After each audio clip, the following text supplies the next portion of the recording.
जो भी आप करोगे जीवन में, ये सारा एक प्रतिफल है किसका? आपके पुराने कर्मों का। आपको सुख मिलेगा, आपको दुख मिलेगा, आप डॉक्टर बनोगे या इंजीनियर बनोगे या आप भिखारी बनोगे या रिक्शे वाले बनोगे या दिहाड़ीदार बनोगे या मिस्त्री बनोगे, ये सब प्री प्लान्ड है। ये सब पुराने जितने भी आपके जो कर्म हैं उसी से निर्धारित होता है। ऐसा नहीं हो सकता कि आपने बहुत गलत काम कर रखे हैं और अब आपको बहुत बड़ा इनाम मिलने वाला है। प्रकृति तराजू से भी ज़्यादा एक्यूरेट तोल के देती है। तराजू में मिक्सिंग हो सकती है, तराजू में गड़बड़ हो सकती है, लेकिन प्रकृति के नियम में गड़बड़ नहीं होती। ये प्रकृति बहुत बहुत ज़्यादा एक्यूरेसी के लिए मानी जाती है। जो करोगे सो भरोगे। तो कर्म पहले से निर्धारित होते हैं। आपने क्या बनना है, आपने क्या करना है, आपने कहाँ खाना खाना है, आपने कहाँ पानी पीना है, किसको मारना है, किससे मारे जाना है, ये सब कुछ प्री प्लान्ड है। You are just only a player, you are just role player. आपने और कुछ नहीं सोचना है इस जीवन में। आपने यही सोचना है कि मुझे एक रोल दिया गया है और मैं उस रोल को अच्छी तरह निभा के, अपने फ़र्ज़ निभा के यहाँ से निकल चलूँ। जिस रोल में मेरे माँ, मेरे बाप, मेरे भाई, मेरे बहन मुझे दिए गए हैं, असल में ये मेरे माँ बाप, भाई बहन नहीं हैं। लेकिन ये फ़िल्म ऐसी बना दी गई है कि हमें ऐसा लगता है कि यही मेरी माँ है, यही मेरे पापा हैं, यही मेरे भाई हैं, यही मेरी बहन है। ये फ़िल्म ऐसी बना दी गई है। जैसे किसी फ़िल्म में कोई हीरो है, उसको किसी परिवार में एडजस्ट कर दिया डायरेक्टर ने, राइटर ने, स्टोरी राइटर जो होते हैं। अब उसको उसमें एडजस्ट होना ही पड़ेगा, जबकि वो किसी और की बहन है, किसी और की माँ है, किसी और का चाचा है, किसी और का मामा है, लेकिन उस फ़िल्म में आकर एक परिवार बन गया। अब वो बार-बार हर सीन में उसको पिताजी, पिताजी, पिताजी कहना पड़ रहा है, क्योंकि फ़िल्म में उसको डाल दिया गया उस रोल में। उसको माँ, माँ कहना पड़ रहा है, जबकि वो है किसी और की माँ। जब ये फ़िल्म खत्म हो जाएगी, शूटिंग खत्म हो जाएगी, तब सब अपने-अपने घर चले जाएँगे, कौन किसकी माँ, कौन किसका बाप।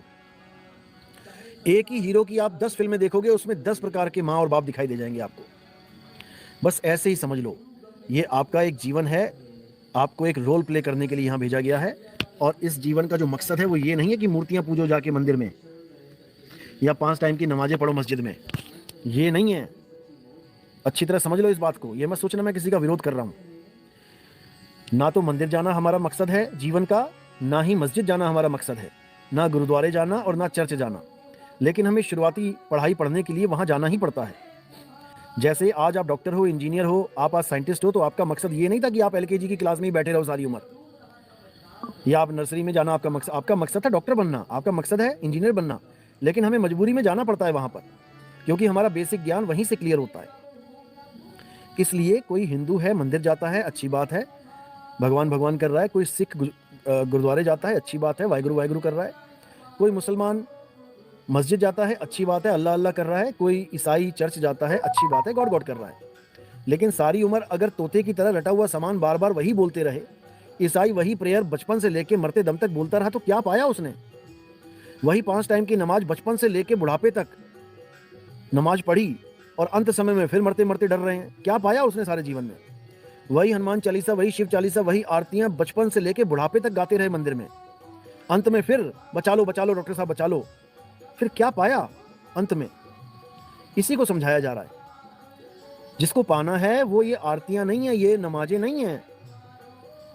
जिसको पाना है वो हमारा सत्य स्वरूप है, वो हमारा आत्म स्वरूप है, वो हमारा अजर अमर अविनाशी स्वरूप है, जिसको निज नाम बोला गया है, सतनाम बोला गया है, जिसको अल्लाह बोला गया है, जिसको राम बोला गया है, जिसको वाह गुरु बोला गया है, जिसको शब्द गुरु बोला गया है, जिसको नियक्षर नाम बोला गया है, जिसको अमोल नाम बोला गया है, जिसको अनामी नाम बोला गया है, उसको पाना है।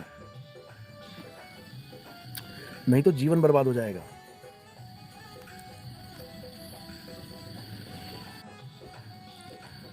बाइबल और कुरान में भी लिखा है कि अल्लाह ने जो सृष्टि बनाई उसमें इंसानों को बीजदार फल खाने का आदेश है, जिसमें बीज होते हैं वो खाने का आदेश है, मांस का आदेश नहीं है कि कोई कहे कि मांस का आदेश है। जो मांस के साथ बात जोड़ी गई है, जैसे जीसस के साथ जोड़ी गई थी कि 2 मछली और 5 ब्रेड उन्होंने 5000 लोगों को खिलाई। अब वहाँ पे गुप्त कोड लगा हुआ है, भेद है। लेकिन ये सोच रहे हैं कि मछलियाँ 2 मछलियाँ 5000 आदमी को खिलाओगे, क्या क्या हिस्से आएगा पहले ये बताओ। एक ब्रेड, तुम घर के 10 मेंबर अगर हों तो एक ब्रेड नहीं खा पाओगे तुम सही से, क्या भरेगा पेट किसी का 10 लोगों में? तो 5 ब्रेड 5000 लोगों में क्या खाया होगा उन्होंने? सोचो। और 2 मछलियाँ 5,000 लोगों ने खाई, क्या क्या मिला होगा उनको? बांट के देख लो, एक मछली के 2,500 पीस कर लो, क्या मिलेगा तुम्हें? इलायची जितनी भी नहीं मिलेगी। वहाँ पर गुप्त भेद है कि 5,000 लोगों को जब वहाँ पे ज्ञान दिया तो 5 ब्रेड और 2 मछलियाँ, इनका सफाया कर दिया। 5 ब्रेड यानी इन 5 तत्व की ये जो काया है, इस काया को ख़त्म कर दिया। और 2 मछली चंचल होती है, पकड़ में नहीं आती जल्दी, तो 2 मछलियाँ क्या हैं? मन और माया। इन दोनों मछलियों को और 5 तत्वों को भेद खोल के 5,000 लोगों का पेट भर दिया ज्ञान से, मछली और ब्रेड से नहीं। ज्ञानी ज्ञान से पेट भर देता है, वो पेट भरा ईसा मसीह ने। अब ये लोग उसी को उठा के मांस खाना शुरू कर दिया इन्होंने कि ईसा मसीह ने भी खाया था। और जो मुसलमान भाइयों में जो बात आई है बकरे की, बकरीद में जो बकरे काटते हैं, अल्लाह ने परीक्षा ली थी अपने एक प्यारे बंदे की। उन्होंने कहा, जो तेरा सबसे प्यारा सामान है, जो सबसे प्यारी हस्ती है तेरे जीवन में, तू उसे मेरे नाम पे भेंट कर दे, कुर्बान कर दे मेरे नाम पे। अब उसने सच्चे मन से जब सोचा कि ऐसा क्या है जो मुझे सबसे ज़्यादा प्यारा है, तब उसने पाया कि मेरा बेटा ही सबसे ज़्यादा प्यारा है, जिसके बिना मैं रह नहीं सकता। तो उसने क्या किया? उसने अपने बेटे को अल्लाह के नाम पे कुर्बान करने के लिए उसके गले को काटा। लेकिन अल्लाह दयाल, उसने क्या किया? उसके बेटे को वहाँ से हटा दिया और वहाँ पर एक बकरा रख दिया। तो बात वही थी कि मांस खाने के लिए बिल्कुल मनाही है संत मत में। किसी भी नबी ने, किसी परमात्मा के दूतों ने कभी भी मांस खाने का पक्ष नहीं लिया, बल्कि जीवों से प्रेम करने का, जीवों की रक्षा करने के लिए बात बोली है।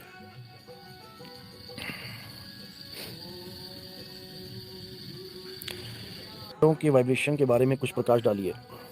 आपको पता ही है कि हमारी बॉडीज़ में चक्रास होते हैं, मूल चक्र, स्वाद चक्र, नाभि चक्र, हृदय चक्र, कंठ चक्र, आज्ञा चक्र, सहस्रार चक्र।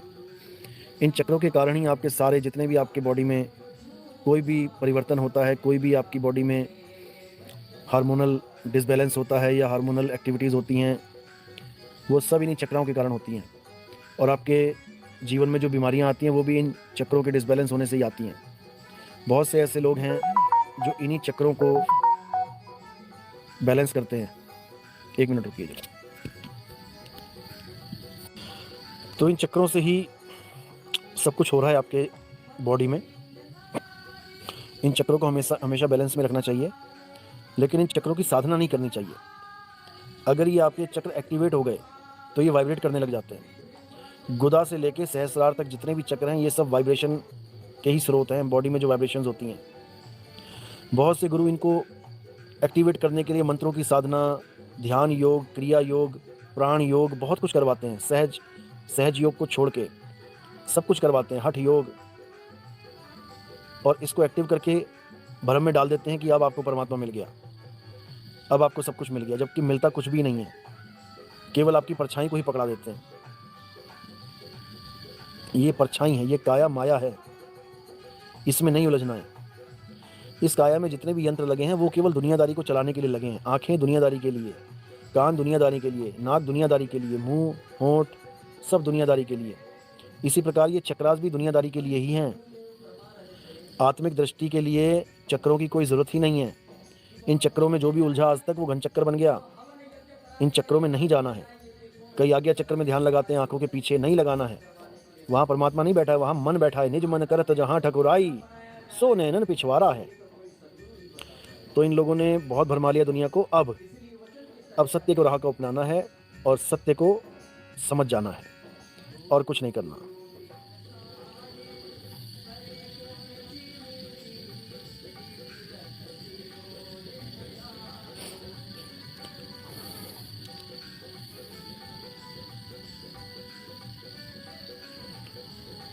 अपना कर्म भोग भोगता है, क्योंकि जो कर्म किए हैं वो भोगने ही पड़ेंगे।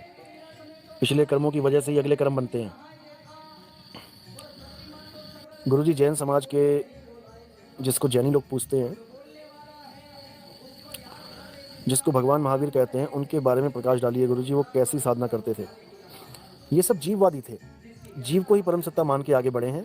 और आज भी अहिंसा परमो धर्म करके चलता है इनका काम। पैरों में चप्पल भी नहीं पहनते कि कोई चींटी ना मर जाए, मुंह पे कपड़ा बांधते हैं कि हमारी सांस के साथ अंदर जीव ना चला जाए, जबकि सांस कहीं से भी लेंगे हवा के साथ जीव जाने ही जाने हैं। ऐसा हो ही नहीं सकता कि जीव नहीं जाएगा, क्योंकि छोटे छोटे छोटे छोटे लाखों करोड़ों जीव हवा में घुले मिले हैं। तुम सांस लेते हो, तुम्हारी सांस के साथ ही अंदर चले जाते हैं, एक कपड़ा क्या रोकेगा। तो इनका केवल जीव का ही सारा खेल है। आप इनकी पुस्तकें पढ़ेंगे, उसमें बहुत सी जगह लिख रखा है कि महात्मा जैन, महावीर जैन इतने जन्म इंसान की योनि में आए, इतने जन्म हाथी बने, इतने जन्म घोड़े बने, इतने जन्म सांप बने, इतने जन्म, बहुत सारे जन्म लिखे हुए हैं, और वो भी हज़ारों में गिनती हैं कि इतनी हज़ार बार ये बने, इतनी हज़ार बार वो बने, ये बने, वो बने। 84 पूरी भुगत के आए हैं बढ़िया से, और उसके बाद फिर जीव को ही परम सत्ता मान के जीवन जी के फिर जहाँ से आए हैं वहीं चले जाएंगे। तो ये तो बिना गुरु के होता ही रहेगा। ठीक है, जिसका जो ज्ञान है अच्छी बात है, कुछ ना कुछ तो लेके बैठा है, कुछ नहीं से कुछ भला, परमात्मा दया करेगा, विवेक बढ़ेगा, आगे की बात समझ में आएगी। लेकिन जब तक सत्य के साथ नहीं जुड़ेंगे तब तक कोई भी पंथ हो, मुक्ति किसी की होने वाली नहीं है। और सत्य क्या है? सत्य हमारा स्वरूप है। हे अर्जुन, जो अपनी आत्मा में स्थित हो जाते हैं, जो अपनी आत्मा में रमण करते हैं, जो अपनी आत्मा में तृप्त हैं, जो अपनी आत्मा में संतुष्ट हैं, उनके लिए कोई करणीय कर्तव्य लागू ही नहीं होता, यानी कोई धार्मिक कर्म कर्तव्य लागू ही नहीं होता। उसको कोई हवन, यज्ञ, पूजा पाठ कुछ करने की जरूरत नहीं है, क्योंकि उसने सत्य को पा लिया। हे अर्जुन, दो प्रकार के तत्व होते हैं, एक सत्य और एक असत्य। जो असत्य होता है वो शरीर है, यानी 5 तत्वों का शरीर है, और जो बाहर 5 तत्व दिख रहे हैं वो भी असत्य हैं, क्योंकि दोनों ही 5 तत्व हैं। तो जो असत्य है वो शरीर है, और जो सत्य है वो हमारी आत्मा है। अपनी आत्मा को जान लेना ही परमात्मा को जान लेना है। जीवात्मा की बात नहीं कर रहा हूं मैं। जीवात्मा समझ जाते हैं कई लोग कि नितिन दास तो आत्मा को परमात्मा बोलता है, यानी जीवात्मा को परमात्मा बोलता है। बिल्कुल नहीं, जीवात्मा अलग है, परमात्मा अलग है। निशा शर्मा, गुरुजी आज शिव सर्वोदय में आओ में गोरखनाथ पंथी ज़्यादा हैं, इसलिए गोरखनाथ जी पर प्रकाश डालें। गोरखनाथ पंथ वाले अच्छी बात है, भक्ति करते हैं, नाथ पंथी कहलाते हैं। ओम सोहम का जाप होता है इनका, और इनका मेन मकसद होता है सहस्रार यानी 10वें द्वार को तोड़ के ऊपर चले जाना प्राणों के द्वारा। ये 9 द्वार से निकलने को शुभ नहीं मानते, ये कहते हैं 10वें द्वार से निकल जाना है हमने, उसको फोड़ के उसी को मुक्ति समझते हैं, जबकि ऐसा सच नहीं है। साहिब कहते हैं 10वें द्वार से जीव जब जाए तो स्वर्ग लोक में वासा पाए, अमीर आदमी बन के आ जाएगा, तगड़ा बंदा बन के आ जाएगा, अच्छे अच्छे घरों में पैदा हो जाएगा, लेकिन मुक्त नहीं हो पाएगा। मुक्ति के लिए सुरत द्वार है, 10वें द्वार नहीं है, सुरत द्वार है। अभी लोगों को 10वें द्वार और सुरत द्वार में फ़र्क नहीं पता है। कई लोग हमें भी कहते हैं गुरुजी आप भी तो 10वें द्वार से जाओगे। अरे भाई 10वें द्वार से नहीं जाएंगे, सुरती द्वारा प्राण निकले, समझे? 10वें द्वारे प्राण निकले नहीं, सुरत द्वार से प्राण निकले, तब मुक्ति होगी, तब मोक्ष होगा। तो ये ज्ञान जब दूसरी दीक्षा मिलती है तब दिया जाता है, और तीसरी दीक्षा में इसको पूरा खोल दिया जाता है। शोभा कुमारी, गुरुजी मनुष्य जीवन जीने के लिए शादी करना जरूरी है क्या? बिना शादी किए मनुष्य जीवन नहीं जी सकते। क्यों नहीं जी सकते भाई? बिल्कुल जी सकते हैं। बहुत से ऐसे लोग हैं जो शादी नहीं करते हैं, बहुत से, बल्कि जो शादी नहीं करते हैं वो मैंने देखा है कि वो ज़्यादा सुखी रहते हैं। ये नहीं कहता कि सारे दुखी रहते हैं शादीशुदा। देखो, ये एक लॉटरी की तरह है, शादी का जीवन एक लॉटरी की तरह है। अगर तो लॉटरी लग गई, यानी एक अच्छा पार्टनर आ गया, अच्छा जीवन साथी आ गया, तब तो तुम्हारा घर स्वर्ग से भी सुंदर बन जाएगा। याद रखना इस बात को। अगर तुम्हारा पार्टनर आ गया सिर खपाऊ अगर तुम्हारा पार्टनर आ गया सनकी, साइको, मानसिक रोगी, तो तुम्हारे जीवन की वाट लगा देगा वो। इसमें कोई दो राय नहीं है, इसमें कोई शक नहीं है। मैंने देखे हैं लोग गृहस्थ जीवन में जिनका पति सनकी है या जिनकी बीवी सनकी है, वो जीवन को जहन्नुम बना देते हैं। सुख तो छोड़ो, सुख तो बहुत दूर की बात है। 2 पल की शांति के लिए कि घर में शांति रहे, उसके लिए तरस जाता है आदमी। तो जो शादी करने वाले हैं, परमात्मा से अरदास किया करो कि हे मेरे परमात्मा, आप जानी जान हो, मुझे एक ऐसा जीवन साथी दो जो मेरे साथ बिल्कुल फिट हो जाए, जो मेरी सोच से जिसकी सोच मिल जाए। ज़्यादा गोरे चिट्टे के चक्कर में मत पड़ना, ज़्यादा पैसे वाले के चक्कर में मत पड़ना। बस ये अरदास करना कि मेरी केयर करने वाला हो, मेरे बारे में सोचने वाला हो, बस। उसके बाद सब कुछ हो जाएगा, पैसे भी आ जाएंगे, सुख भी हो जाएगा, शांति भी मिल जाएगी। ठीक है, ज़्यादा दिमाग मत दौड़ाना। पता लगा लड़की ने 20 लड़के रिजेक्ट कर दिए और जब 21वां आया उससे शादी कर ली तो उसने जीवन जहन्नुम बना दिया। या लड़के ने 20 लड़कियां रिजेक्ट कर दी खूबसूरती के चक्कर में, और जो खूबसूरत आई तो उसने उठा के पूरे परिवार को अंदर ठोक दिया दहेज के झूठे केस में। इसलिए भाई मालिक पे छोड़ दो और यही अरदास किया करो, अगर शादी करनी है तो हे परमात्मा अच्छी जोड़ी बना के भेजना। बाकी उसकी मौज है, जो तुमने कर्म किए उसके हिसाब से कुछ ना कुछ तो देगा ही प्रसाद। गोरखनाथ पंथ वाले अच्छी बात है, भक्ति करते हैं, नाथपंथी कहलाते हैं। ओम सोहम का जाप होता है इनका, और इनका मेन मकसद होता है सहस्त्रार यानी 10वें द्वार को तोड़ के ऊपर चले जाना प्राणों के द्वारा।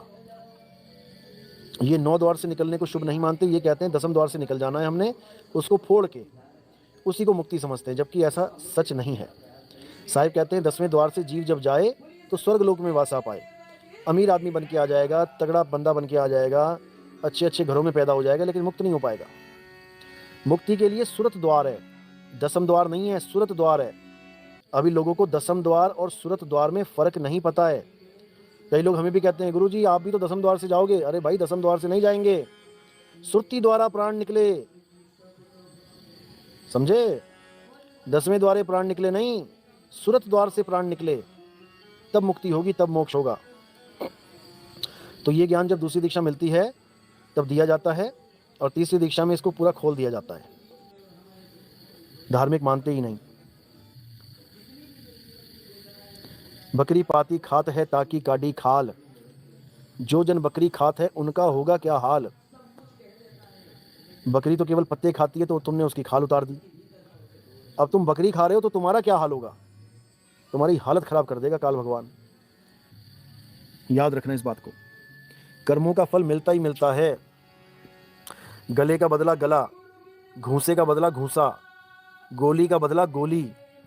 और तुमने कई बार देखा होगा जेलों में जाते हैं, कई बार कई लोग जेल जाके वापस आते हैं, क्या बताते हैं, अरे भाई जेल में तो ऐसे ऐसे लोग बैठे हैं जिनको झूठा ही फंसा दिया गया केस में, उन्होंने कत्ल किया ही नहीं, फंसा दिया केस में, उन्होंने कुछ किया ही नहीं, फंसा दिया केस में, सजा हो गई। कौन है वो लोग पता है? जो दूसरों पे झूठे इल्जाम लगाते हैं।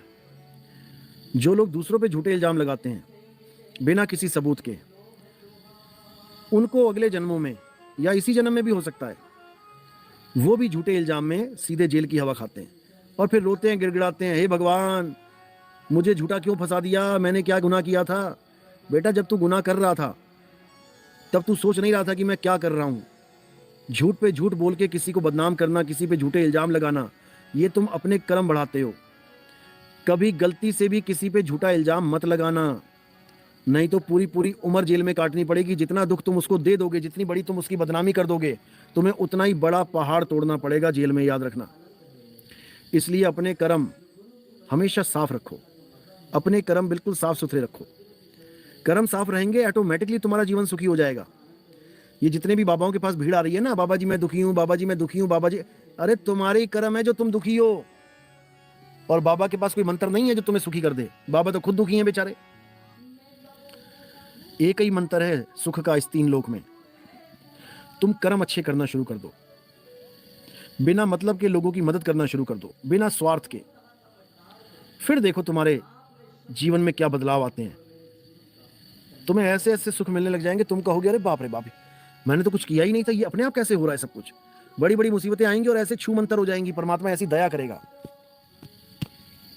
तो ये सब कर्मों का हेरफेर है। और जो मैंने बोला था कि एक ऐसी एप्लीकेशन बनेगी जिसमें भारत में रहने वाले जितने भी ईमानदार लोग हैं वो सब उसमें ज्वाइन करेंगे। वो आखिर मैंने क्यों बोला था अच्छी तरह समझ लो। जब कभी भी युग परिवर्तन होता है तो धार्मिक और अधर्मी दोनों पार्टियां आमने सामने होती हैं। जैसे कृष्ण जी ने जब युद्ध किया तो दोनों पार्टियां आमने सामने खड़ी हो गई। अब जो पलड़ा भारी होता है वो जीतता है। आज हमारे देश में दुनिया भर के आपराधिक मामले होते हैं। क्यों होते हैं?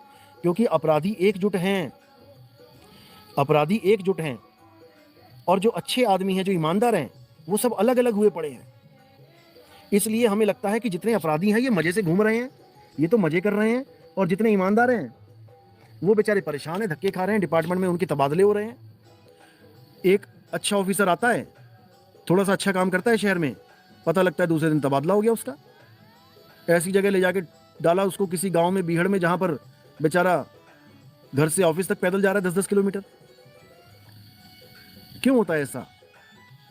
क्योंकि अपराधियों को पता है कि हम सब एकजुट रहेंगे तभी सरवाइव कर पाएंगे। अगर हम एक दूसरे की मदद नहीं करेंगे तो हम ज़्यादा देर ठहर नहीं सकते यहाँ पे। आप देखो, जैसे कोई नियम तोड़ता है, पुलिस वाले ने देखा कि लाल बत्ती क्रॉस करके आया कोई बंदा, अब जैसे ही वो आके बाइक रोकेगा उसकी कि रुको भाई, उसी वक्त फ़ोन निकाल के फ़ोन करना शुरू कर देंगे कि तू मुझे जानता नहीं है, मेरा पापा ये है, मेरा चाचा वो ये है, मेरा वो ये है। वहाँ पर ईमानदारी धरी की धरी रह जाती है। तो कैसे देश बदलेगा? ईमानदारी को तो कोई कुछ समझ ही नहीं रहा है, तो देश कैसे बदलेगा? देश तब बदलेगा जब हम सब इकट्ठे हो जाएंगे, जब ईमानदार लोगों का इतना बड़ा ग्रुप हो जाएगा कि बेईमान आदमी 100 बार सोचेगा कि इन लोगों से पंगा लूं कि नहीं लूं। उस बेईमान आदमी के पास 20 जगह से फोन आएगा कि तू सुधरता है कि नहीं सुधरता है, तू बंदे को परेशान मत कर गलती से भी। कोई घूस मांगेगा तो उसका नंबर अगर वायरल कर देंगे तो 20 फोन आएंगे उससे, तूने घूस कैसे मांगी। जब ईमानदार आदमी इकट्ठे हो जाएंगे तब समझ में आएगा कि ये देश कैसे बदलेगा। इसलिए वो एप्लीकेशन बहुत जल्दी तैयार होगी और गांव-गांव में, शहर-शहर में पर्चे लगेंगे। उस एप्लीकेशन का एक फ़ायदा और होगा, जो भी लोग उसमें ज्वाइन करेंगे उनको डेली सत्संग भेजे जाएंगे एप्लीकेशन के ही थ्रू। और जो हमारे प्रोग्राम होते हैं गांव-गांव में, मैं ये भी बोलना चाहूँगा आप लोग को, अगर हमारा किसी गांव में प्रोग्राम होता है और अगर उस गांव में कोई भी गरीब माँ जिसका कोई बच्चा नहीं है, कोई लड़का नहीं है, लड़की नहीं है, बेचारी अकेली जी रही है, बुरी हालत है उसकी, अगर कोई ऐसी माँ या कोई ऐसा बुज़ुर्ग आदमी जिसको बेचारे को खाने के लाले पड़े हैं, कोई देख रेख नहीं कर रहा है, हमारा सत्संग अगर किसी भी गांव में होता है तो उस गांव में जो भगत सत्संग करवा रहा है उसकी ड्यूटी है कि अगर ऐसा कोई माँ या बाप है वहाँ पे, कोई बुज़ुर्ग आदमी या बुज़ुर्ग औरत है वहाँ पे, तो उसका पता करे। और जैसे सत्संग के बाद जब आरती होती है उसमें जो चढ़ावा चढ़ता है, सेवा आती है, उसमें से हम उनको कुछ योगदान ज़रूर करेंगे। महीने, 2 महीने, 3 महीने का राशन उनको हम देंगे। और ये भेदभाव बिल्कुल मत करना कि तुम्हारे गांव में वो गरीब आदमी या औरत हिंदू है या मुसलमान है या सिख है। अगर तुमने ये भेदभाव कर दिया तो समझ लो कि तुमने नितिन दास को नाराज़ कर दिया, और फिर समझ लेना कि गुरु रूठे फिर हालत ख़राब हो जाती है। तो जितने भी हमारे गांव में, शहर में ढूंढना मुश्किल होता है, शहर में तो चलो बड़ा शहर होता है, लेकिन गांव में पता होता है लोगों को कि कौन सी ऐसी माता बुजुर्ग है जिसके कोई बच्चे एक्सीडेंट में चले गए या उसको छोड़ दिया सब लोगों ने, अपना शहरों में चले गए, उनसे कोई रिश्ता नहीं रह गया, कुछ नाता नहीं, बेचारी गरीबनी घूम रही है, खाने पीने के लिए तरस रही है। तो ऐसे लोगों को ज़रूर मुझे बताओ ताकि हम उनकी कोई हेल्प कर सकें। हिंदू मुस्लिम सिख ईसाई का कोई हल्ला नहीं है, कोई भेदभाव नहीं है, सब परमात्मा के बच्चे हैं, सब हमारे अल्लाह के बच्चे हैं, अल्लाह के बंदे हैं, सब हमारे राम के बच्चे हैं, सब हमारे वाहिगुरु की संतानें हैं, सब हमारे गॉड के बच्चे हैं। जितना हम मदद कर पाएंगे ज़रूर करेंगे। ये आप लोग की जिम्मेदारी है। जो भी सत्संग करता है गांव में वो एक बार ज़रूर गांव के प्रधान से या किसी से बात करे, क्योंकि उन लोगों की नॉलेज में होता है कि किसकी हालत कैसी है।